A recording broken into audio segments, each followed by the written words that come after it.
Hey there. Oh. I just want to do a quick video on the gear that I'm using.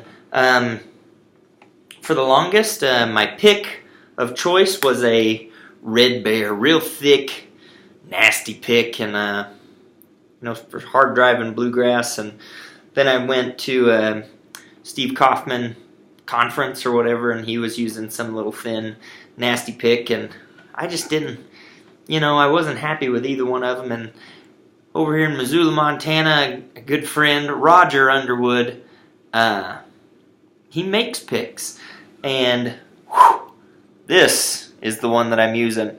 Man, it sure sounds a lot like tortoiseshell, nice and bright and vibrant, but man, I just love this. And the fun thing about this pick is it is made out of longhorn sheep, or bighorn sheep horn.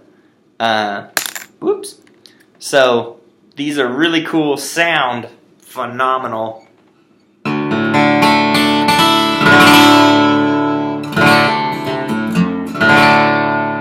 Real crisp and plunky, but I can still really dig in and get some deep growl and undertones with it.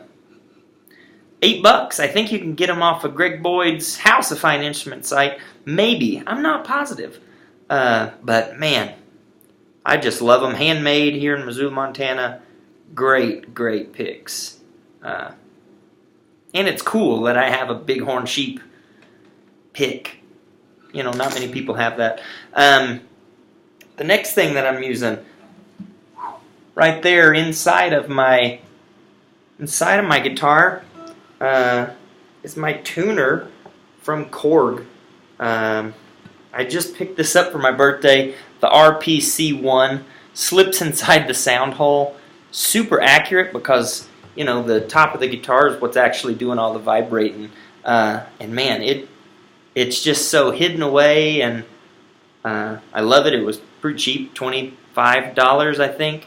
Nice and accurate, and I don't have something hanging off of my beautiful headstock, because I think those just kind of look dorky up at the top. And speaking of headstock, my good old Collings Winfield guitar. I picked this up in February. Ordered it from Acoustic Vibes in Tempe, Arizona. It is a guitar that dreams are made of. Got the sunburst. It's a little darker around the edges. Custom sunburst. I sent them my specs and what I wanted. And man, this thing, it is just the most beautiful guitar I have ever laid eyes on. It's got the tortoiseshell pick guard, similar to Tony Rice's guitar, an enlarged sound hole that really boosts the mids and stuff. And I like a sparkly guitar. I don't like a muddy, but this one, man, it's got Adirondack top, East Indian rosewood back and sides.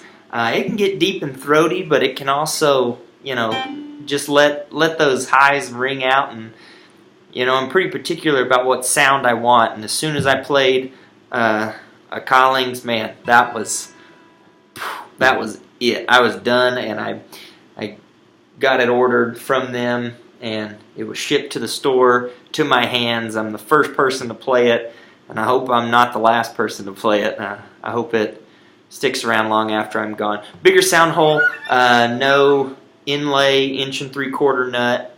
I don't know, something with the bracing on the inside. Whatever. I know I like it. I'm the one that matters because I'm the one that paid for it. The strings that I'm using, I will never put a set of strings on any of my guitars that are not Elixir Medium Nano Webs. Those are my strings. I've tried lots of other ones, and they just don't cut it. If you want to know what kind of strings I'm playing, it's going to be Elixirs.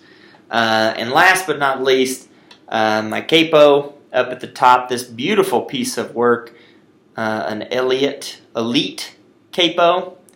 Oh, it set me back